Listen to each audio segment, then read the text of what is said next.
Bonjour à tous. La nouvelle Commission européenne à Bruxelles a été nommée par Ursula von der Leyen ce 17 septembre. Il faut que je vous en parle parce qu'elle a nommé une armée de dingues.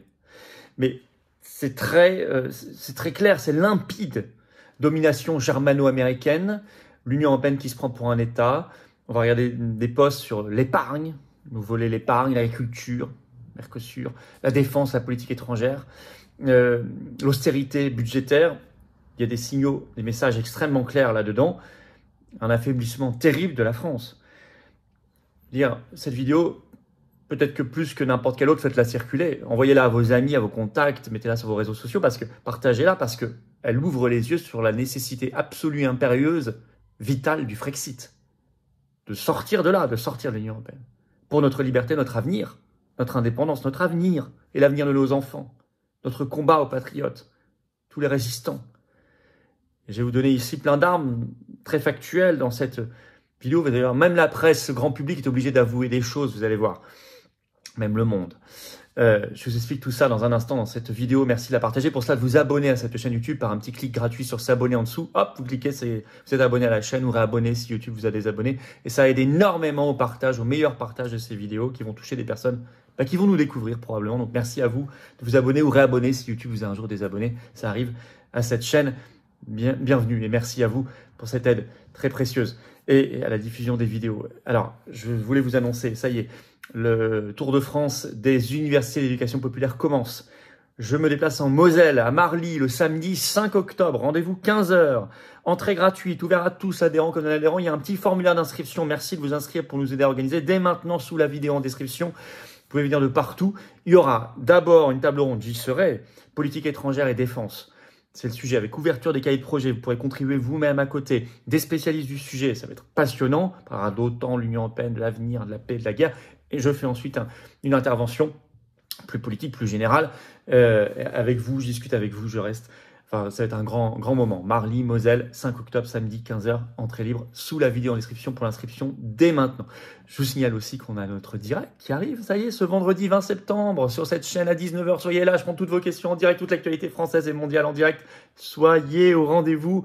Il n'y aura pas de tabou, il y a plein de choses à dire. France, monde, toutes vos questions, sans interdit, sans langue de bois. Soyez là et ramenez du monde. Et puis je vous attends, patriotes, voilà. Si vous aussi vous voulez le Frexit, vous voulez vous libérer, vous voulez un avenir pour nous, nos enfants, adhérez tout de suite. J'ai besoin de vous. On a tous besoin les uns des autres. Restez pas seuls. Venez dans cette grande aventure, la plus grande de France, plus grand mouvement souverainiste de France. On a fait les assises de la souveraineté. Énorme succès. Vous voyez toutes les tables rondes sur notre chaîne Les Patriotes. Allez voir nos tables rondes. Elles sont mises en ligne. Une chaîne YouTube Les Patriotes. Partagez-la.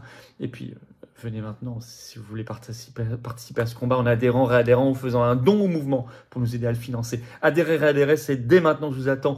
Pour le faire, c'est le premier lien sous la vidéo en description dès maintenant. Faire un don au mouvement pour nous aider à financer tout ça parce qu'on n'a pas un centime d'aide publique ni d'aide des banques.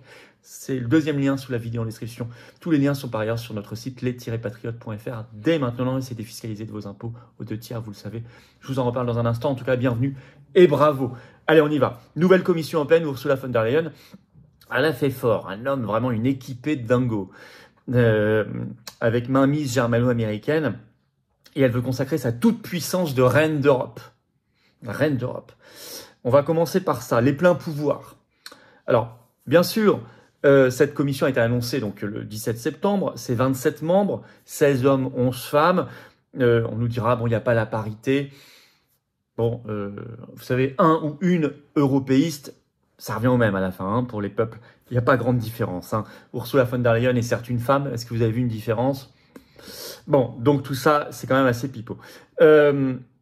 Pour un second mandat donc d'Ursula von der Leyen, qui au plus tard devra débuter le 1er décembre 2024. Là. Et cette commission veut être au travail et proposer ses premiers textes pour 2025.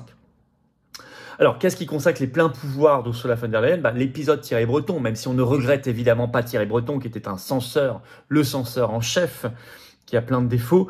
Mais il n'empêche que le fait que Ursula ait tordu le bras de Macron, alors que Breton était le candidat de Macron, montre sa toute-puissance qu'elle se prend pour la reine d'Europe. Libération, d'ailleurs, même Libération le 17 septembre est obligée d'expliquer, écoutez bien, la conclusion de leur article. L'habillage laborieux de la capitulation de Macron face à von der Leyen et son reniement de la parole donnée ne résistent pas à l'analyse. C'est bien cette dernière Ursula von der Leyen, qui dicte sa volonté, écrit Libération. La présidente de la Commission considère désormais la France, sans gouvernement stable avant longtemps, comme un petit pays qui ne mérite pas plus de considération, estime un haut fonctionnaire européen. L'influence française va en pâtir, c'est la CDU allemande qui va dicter la marche de l'Europe, je vais y revenir. C'est un aveu de faiblesse terrible. Ursula von der Leyen qui a montré qu'elle n'hésitait pas à se débarrasser d'un commissaire gênant, comme l'avait déjà montré le renvoi en août 2020 du commissaire irlandais au commerce Phil Hogan pour une affaire lunaire de violation des règles de confinement est désormais hors de contrôle. Qui osera encore s'opposer à elle, conclut Libération. Elle est hors de contrôle. Le Monde écrit à peu près la même chose dans un article le 18 septembre, estimant qu'elle est entourée de yes men, de béni oui oui. Je vais vous lire un extrait du Monde. On devrait y compter très peu de poids lourds susceptibles de faire de l'ombre à Ursula von der Leyen. Elle sera entourée essentiellement de yes men, de béni oui oui, résume le politiste Alberto Alemano, alors que les figures de son premier mandat ont toutes quitté le navire communautaire. Elle est en roue libre, écrit Le Monde, je cite, elle ne devrait pas briguer un nouveau mandat en 2029 et n'a donc plus besoin de s'assurer du soutien de Paris, Berlin, Rome et les autres. C'est ce qu'elle veut. Et d'ailleurs, elle se prend ici pour un chef de gouvernement qui nomme son gouvernement avec ses ministres, ce qui témoigne que dans sa tête, l'Union européenne, c'est devenu de plus en plus un État, effaçant la France, les pays, les États. Je vais y revenir aussi. Alors, on voit la domination allemande, on a commencé à le dire, par le fait même qu'elle reste présidente de la Commission européenne, qu'elle est allemande, très liée à Berlin, Ursula von der Leyen, ancienne ministre allemande, et puis la prééminence à l'intérieur de sa commission, plus que jamais, du Parti populaire européen, le PPE, le premier parti au Parlement européen, qui est un parti largement dominé par la CDU-CSU allemande. C'est un parti, quand vous dites PPE au Parlement européen, on vous répond allemand. C'est l'Allemagne. La PPE, c'est l'Allemagne. Or, aujourd'hui, il y a 14 membres de la commission sur 27, donc majorité absolue, 13 membres plus la présidente, qui sont du PPE, c'était 10 avant. Donc, on voit une prédominance allemande. Mais vous allez voir derrière, l'étage au-dessus, c'est la prédominance américaine. Et vous retrouverez tout ce qui est l'Union européenne. Les États-Unis qui délèguent à l'Allemagne le contrôle ici. Mais c'est les États-Unis qui pilotent. Alors, il y a des signaux dingues. Alors, vous savez, on va pas tant s'attacher aux personnes parce que de toute façon, il ne faut pas tomber dans le piège de croire que vous remplaceriez, soi-disant, un mauvais commissaire européen par un bon et ça changerait tout. Nous, on n'est pas dans cette optique-là. Le problème, c'est l'existence même de la Commission européenne et de l'Union européenne. Mais quand même, par la composition d'une nouvelle Commission européenne, vous passez des signaux sur ce que vous voulez faire. Et c'est pour ça qu'il faut regarder dans le détail. Il y a des postes dingues et il y a une domination germano-américaine. Par exemple, il crée pour la première fois dans cette Commission européenne un commissaire en charge des services financiers et de l'union de l'épargne et de l'investissement. Dans un article du 17 septembre, les Échos notent que cette union de l'épargne doit réorienter, je cite, les bas de laine des Européens vers le financement des sociétés innovantes du continent. Réorienter les bas de laine des Européens, réorienter l'épargne des Européens, réorienter notre épargne. Ça, c'est la première fois qu'il y a un commissaire à l'union de l'épargne. On en a parlé notamment à Arras avec Tom Benoît ou sur cette chaîne déjà. Ils veulent spolier l'épargne, piquer l'épargne. On en a parlé aussi avec Olivier Delamarche sur cette chaîne récemment. Et il le consacre par un nouveau commissaire européen, un nouveau poste. Il n'y a pas que ça. Les Échos, dans le même article, notent que parmi les portefeuilles les plus stratégiques, je cite, on peut citer économie et productivité, confiée à Valdis Dombrovskis, ancien Premier ministre letton, qui se situe, je cite, du côté des faucons budgétaires. C'est-à-dire que vous allez avoir un commissaire en charge des budgets qui va flinguer les pays qui ne font pas assez d'austérité budgétaire. Et c'est à mettre en relation avec la préparation en France du budget de la France 2025, qui va être un budget d'hyper-austérité. Vous avez vu, il parle maintenant d'augmenter les impôts, les taxes carbone, les impôts, sociétés et les gens, et puis réduire les services publics, la santé, etc. Là, ils ont mis un faucon budgétaire. Sur l'agriculture, ils n'ont pas choisi n'importe qui. Ils ont mis comme commissaire à l'agriculture le luxembourgeois Christophe Hansen. C'est qui? C'est un des plus grands partisans du traité de libre-échange avec le Mercosur. Il l'a dit dans une lettre ouverte qui est toujours en ligne sur le site de son parti, le PPE, qui date du 26 avril 2023. Voyez ce qu'il déclare. l'Union européenne doit arrêter, je cite, de gagner du temps et elle doit ratifier le traité Mercosur. Il ajoute, l'accord Mercosur de l'Union européenne doit être ratifié rapidement, dès que possible. Et ne pas saisir cette opportunité, écrit-il, serait une erreur historique. Donc il est à fond pour l'accord de libre-échange qui va flinguer nos paysans, notamment. Soi-disant que Macron et Barnier sont contre, ils feront semblant de résister, puis ils se coucheront et la France sera mise en minorité, parce que je rappelle que le commerce est une compétence exclusive de l'Union européenne. Or là, il net, et Ursula von der Leyen met à l'agriculture un fanatique de l'accord de libre-échange avec le Mercosur. Il n'y a pas que ça. Les postes défense et politique étrangère. Il crée pour la première fois un commissaire européen à la défense. Ce qui est très grave parce que c'est très régalien. Normalement, c'est vraiment une compétence des États-nations. Et en plus, il sera spécifiquement en charge de l'industrie de défense. Or, qui a la première industrie de défense du continent? C'est la France. Deuxième industrie de défense du monde derrière les Américains. La deuxième plus exportatrice l'an dernier. Or, là, en créant un commissaire européen à la défense, il montre que l'Union européenne veut la mainmise sur cette affaire. Et ils n'ont pas nommé n'importe qui. Ils ont nommé l'ancien Premier ministre lituanien Andrius Kubilius. Et c'est qui? C'est un homme hystériquement anti-russe. Dans un article d'Euronews qui est toujours en ligne, on parle de lui, qui datait du 25 novembre 2022. Voilà ce qu'il demandait, je cite. Il avait porté une résolution pour qualifier la Russie d'État terroriste. Il a demandé la rupture des relations diplomatiques avec la Russie, ça va très loin, et il veut un changement, je cite, de régime en Russie pour en faire un pays plus européen. Ça veut dire un coup d'État à la CIA. Et c'est ça qu'on met commissaire européen à la défense. Donc on voit l'orientation couplée à la politique étrangère, c'est-à-dire la haute représentante pour l'Union européenne, qui est Kaja Kallas, ancienne Premier ministre d'Estonie, qui est également pro-OTAN à fond, hystérique, anti-russe. Donc on voit l'orientation qui va être vraiment la guerre à la Russie, la soumission à l'OTAN, à l'état profond belliqueux américain. Mais en plus, ce sont des gens qui sont dans la main des Américains. Même Le Monde l'écrit. Dans son article du 18 septembre sur cette nouvelle commission européenne, voilà ce qu'écrit Le Monde. Le Lituanien Andrius Kubilius devra travailler en lien étroit avec la nouvelle chef de la diplomatie européenne, l'Estonienne Kaja Kallas.